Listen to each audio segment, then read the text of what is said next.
Hello everyone, today's our topic is energy flow models. But before going to energy flow models, we must recapitulate the topic energy flow in an ecosystem. जहाँ हमने दो laws पढ़े थे, that was first law of thermodynamics that was it states that energy can neither be created nor destroyed, and second law of thermodynamics that states that energy gets converted from a more concentrated to dispersed form. Now, for better understanding of energy flow in an ecosystem, there are three types of energy flow models. हमें energy flow in an ecosystem study करना है तो उसके models हैं वो हैं तीन type के. कौन कौन से हैं? Single channel energy flow model, Y shaped energy flow model and universal model. Now single channel energy flow model ये क्या है? These model depict two things clearly. ये दो चीज़ें तो क्लियर कर देती है single channel energy flow model. वो कौन सी चीज़ें हैं जो ये क्लियर करिए? That is unidirectional flow of energy and progressive decrease of energy. अब हम इसको अच्छे से स्टडी करते हैं. क्या है unidirectional flow of energy? The energy that is captured by the autotrophs does not revert back to solar input. जो एनर्जी कैप्चर हो जाती है, यूटिलाइज हो जाती है ऑटोट्रॉप से, वो वापस सन के पास नहीं जाती, वो वापस रिवर्ट बैक नहीं होती है. It passes to herbivores and then to carnivores. वो एनर्जी पास हो जाती है from autotrophs to herbivores and herbivores to carnivores. Now is progressive decrease of energy at each trophic level. जो प्रोग्रेसिव डिक्रीज ऑफ एनर्जी होती है eight each trophic level में क्या होता है? It is due to dissipation of energy as heat and energy which remains unutilized. आपको ये तो पता है जितना भी हर एक प्रोग्रेसिव जो भी डिक्रीज ऑफ एनर्जी हो रही है हर एक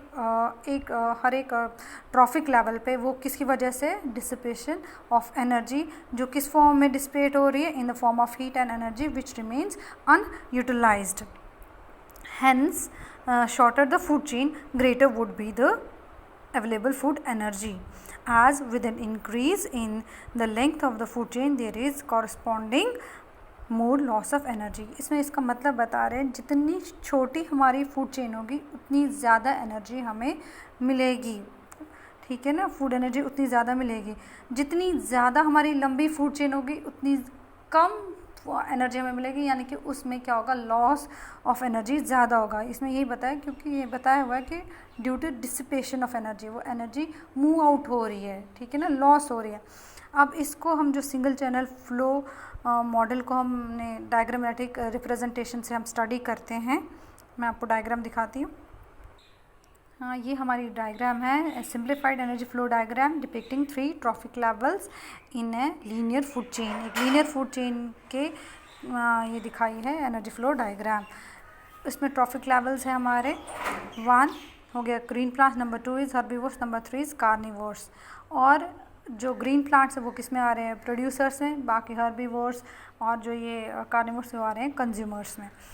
इसमें क्या दिखा है? जो टोटल लाइट आ रही है, सोलर रेडिएशन आ रही है, solar light and solar energy आ रही है, वो ग्रीन प्लांट्स यूटिलाइज कर रहे हैं. यहाँ पे बताया पीजी हो गया ग्रॉस प्राइमरी प्रोडक्शन, यानी कि यूटिलाइज करें ग्रीन प्लांट्स. फिर आगे ये जा रही है, यानी कि ये जो फूड जो ये ऑटोट्रॉप्स है, ये जो ये प्लांट्स हैं, इनको कौन खाता है? हर्बीवोर्स. जब ये हर्बीवोर्स तक पहुँचते हैं उसके बीच में कुछ एनर्जी क्या हो रही है? NU दिखाया हुआ है, दैट इज़ नॉट यूटिलाइज. और कुछ एनर्जी हीट के थ्रू डिसिपेट हो रही है, मूव आउट हो रही है, कुछ रेस्पायरेशन से हो रही है, निकल रही है. यानी कि ये चीज़ें हीट है दिखा रहा है, रेस्पायरेशन है जो नॉन हीट है, ये एनर्जी क्या हो रही है? ये एनर्जी लॉस हो रही है. यानी कि जितनी एनर्जी ग्रीन प्लांट्स को मिली थी, अब जब ये नेक्स्ट लेवल हर्बीवोर्स के पास पहुंचा, हर्बीवोर्स के पास इतनी एनर्जी नहीं होगी, उसको कम होगी, इतना फूड एनर्जी कम मिलेगा. फिर नेक्स्ट हर्बीवोर्स में भी कुछ एनर्जी यहाँ पर दिखाया नॉट एसिमुलेटेड, NA बताया. कुछ A दिखाया एसिमुलेट हो रही है, कुछ रेस्पायरेशन के थ्रू बाहर आ रहा है. 1.5 दिखा रहा है नीचे कितनी एनर्जी आ गई है इसमें. और नंबर 3 हो गया कार्निवोर्स. जब तक ये कार्निवोर्स तक पहुँचता है वहाँ पर भी कुछ एनर्जी इसकी हो रही है, नॉन यूटिलाइज हो रहा है, कुछ रेस्पायरेशन के थ्रू ख़त्म हो रहा है. और जो थोड़ा बहुत कहाँ पहुँचता है? कार्निवोर्स के पास पहुँचता है. और वहाँ पर भी कुछ एनर्जी एसिमुलेट हो गया. अगर ये फूड चेन और लंबी होगी, एनर्जी धीरे धीरे जो ये फूड एनर्जी है वो धीरे धीरे क्या हो जाएगी, कम हो जाएगी, इनकी लॉस ऑफ एनर्जी हो रहा है। जितनी ज़्यादा फूड चेन लंबी होगी उतना ज़्यादा लॉस ऑफ एनर्जी होगा, जितना कम फूड चेन होगी उतनी ज़्यादा फूड एनर्जी भी होगी। और यहाँ पे दिखाया हुआ है आपको पूरा डायग्राम में, आप अच्छे से देख लो। हीट यहाँ पे दिखाई कहाँ से लॉस हो रही है, रेस्पायरेशन आर दिखा रहा है, आई हो गया इंजेक्शन हो गया, ए हो गया सिमुलेशन, पी हो गया प्रोडक्शन। यहाँ दिखा रहा है स्टार्टिंग में 15 पे नेट प्रोडक्टिविटी, बाद में यहाँ पर P2 दिखा रहा है 1.5 है, फिर थर्ड प्रोडक्शन में 0.3 ही है। आई होप आपको ये इस डायग्राम से समझ आ गया होगा। एनर्जी फ्लो डायग्राम दिखाया होगा जो सिंगल चेन फूड चेन में। हाँ, सेकंड हमारा मॉडल है Y shaped energy flow model. It was described by ST. Odum ने बताया था, डिस्क्राइब किया था ये वाला model Y shaped energy flow model in 1957 में। उसने क्या बताया था, जो Y shaped energy flow model given by Odum shows, इसने क्या बताया था, क्या शो दिखाया था, रिलेशनशिप बिटवीन, उसने शो की थी रिलेशनशिप बिटवीन, किसके बीच में रिलेशनशिप दिखाई थी, detritus and grazing food chain के बीच में क्या रिलेशन है वो हमें उडुम ने बताया था। और क्या बताया था, the Y shaped model is more realistic and practical working than single chain model because of the following reason. ये भी हमें पता चलता है जो वाई शेप्ड जो ये एनर्जी फ्लो मॉडल है ये मोर रियलिस्टिक है दैन, मोर रियलिस्टिक और प्रैक्टिकल है than single chain energy flow model से। इसमें बता रहे हैं किन वजहों से हमें ये ज़्यादा प्रैक्टिकल लग रहा है। That is Y shaped model confirms और shows the basic stratified structure of ecosystem. ये एक स्ट्रेटिफाइड स्ट्रक्चर ऑफ इकोसिस्टम का स्ट्रक्चर बताता है, सिंपली एक स्ट्रक्चर, स्ट्रेटिफाइड स्ट्रक्चर। और नंबर 2 क्या बता रहा है, it separates the grazing and detritus food chain in both time and space. ये सेपरेट कर रहा है, ग्रेजिंग फूड चेन को अलग सेपरेट कर रहा है और जो डिट्राइटस फूड चेन है उनको भी अलग से सेपरेट करता दिखाई दे रहा है। ठीक है ना, इसमें हमें ये समझ आ रहा है। नंबर 3 क्या है, the micro consumer and the macro consumers. Micro consumers में कौन आते हैं, जैसे फॉर एग्जांपल है बैक्टीरिया, फंजा है, और जो मैक्रो कंज्यूमर्स है उनमें फैगोट्रॉफिक एनिमल्स आते हैं। वो differ in greatly in size में डिफ़र करते हैं, इन साइज़ मेटाबॉलिज्म रिलेशन में। ये Y shaped energy flow model है। ठीक है ना, जो ये Y shaped energy flow model है it is applicable to both terrestrial as well as aquatic ecosystem के ऊपर ये एप्लीकेबल होता है।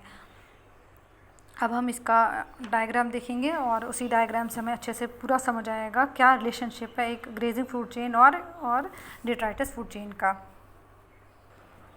हाँ, यहाँ पे देखो आप पहले सनलाइट यूज़ कर रहे हैं ऑटोट्रॉफ्स।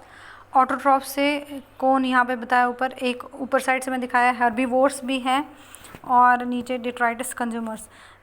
जो स्टार्टिंग वाली है ग्रेजिंग फूड चेन और ये है डिट्राइटस फूड चेन।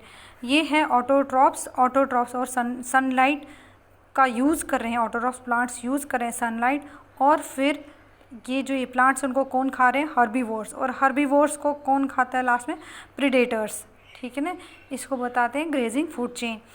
और जो ये डिट्राइटस कंज्यूमर्स हैं, जो ये ऑटो प्लांट्स है, जो इनका डेड ऑर्गेनिक मैटर है, ये डिट्राइटस खा रहे हैं, डिट्राइटस कंज्यूमर्स खा रहे हैं, इनको डीसी भी बोलते हैं, इनको भी प्रीडेटर्स खाते हैं। ठीक है ना, और लास्टली में ये इसको कहते हैं डिट्राइटस फूड चेन। ठीक है ना, अब आप देख रहे हो यहाँ ये हर्बीवोर्स का ये जो ये वाई शेप मॉडल का एक और ये जो ये इम्पोर्टेंट पॉइंट है ये है कि जो ये दोनों लिंक्ड है, जो ग्रेजिंग फूड चेन और डिट्राइटस फूड चेन ये दोनों लिंक्ड है।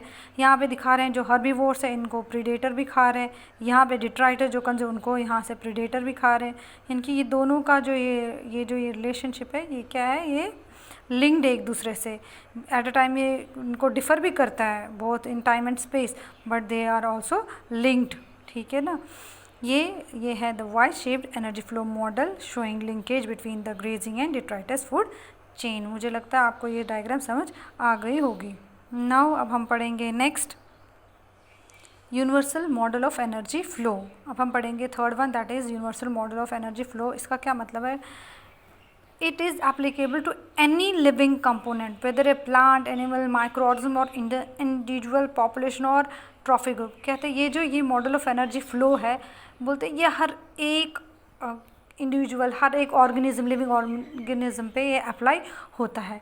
It shows the bio energetics of an entire ecosystem. ये बायो एनर्जेटिक्स दिखाता है पूरे एंटायर इकोसिस्टम की. अब ये जो बायो एनर्जेटिक्स ये क्या है? It is a branch of chemistry that deals in cells which transfer energy. जो सेल्स है वो ट्रांसफ़र करती है एनर्जी, उसको हम कहते हैं बायो एनर्जेटिक्स में. And it was given by E.P. ऊडम इन 1983 में दिया था ऊडम ने. रिपीट कर रही हूँ, 1983. अब इसका एनर्जी फ्लो डायग्राम देखो, ये क्या है. यहाँ पे दिखा रहे इंजेक्शन एनर्जी इनपुट हो रही है, आई एनर्जी मिल गई, ठीक है. हर एक लिविंग ऑर्गेनिज्म को फूड मिलता है, ठीक है ना, मिल गया, इंजेक्शन हो गया, फूड इंजेक्शन हो गया. साथ में क्या हो रहा है? एसिमिलेशन हो रही है, फूड का एसिमुलेट हो रहा है, एनर्जी निकल रही है, और जो वेस्ट है एक्सक्रीट हो रहा है, ठीक है ना, यहाँ से प्रोडक्शन हो रहा है. और साथ में एनर्जी स्टोरेज भी हो रही है. कुछ एनर्जी है जो यूज़ नहीं हो रही है, एनर्जी नॉट यूज्ड, ठीक है ना. ये वापस वही हो रहा है, जो एनर्जी आ रही है एसिमुलेट हो रही है, प्रोडक्ट होते हैं. और कुछ चीज़ें किस में लगती है? ग्रोथ में, स्टोरेज एंड रिप्रोडक्शन में. ये दिखाया है output energy available to the next trophic level. एक ट्रॉफिक लेवल का ये बताया, फिर नेक्स्ट ट्रॉफिक लेवल में जो एनर्जी लग जाएगी वो यहाँ से आगे चलेगी. एक बायोमास दिखाया है, ठीक है ना. यहाँ से जो कुछ बायोमास इसमें रेस्पायरेशन से भी लॉस ऑफ एनर्जी हो रही है. आई थिंक आपको ये वाला मॉडल भी समझ आ गया होगा. Thank you.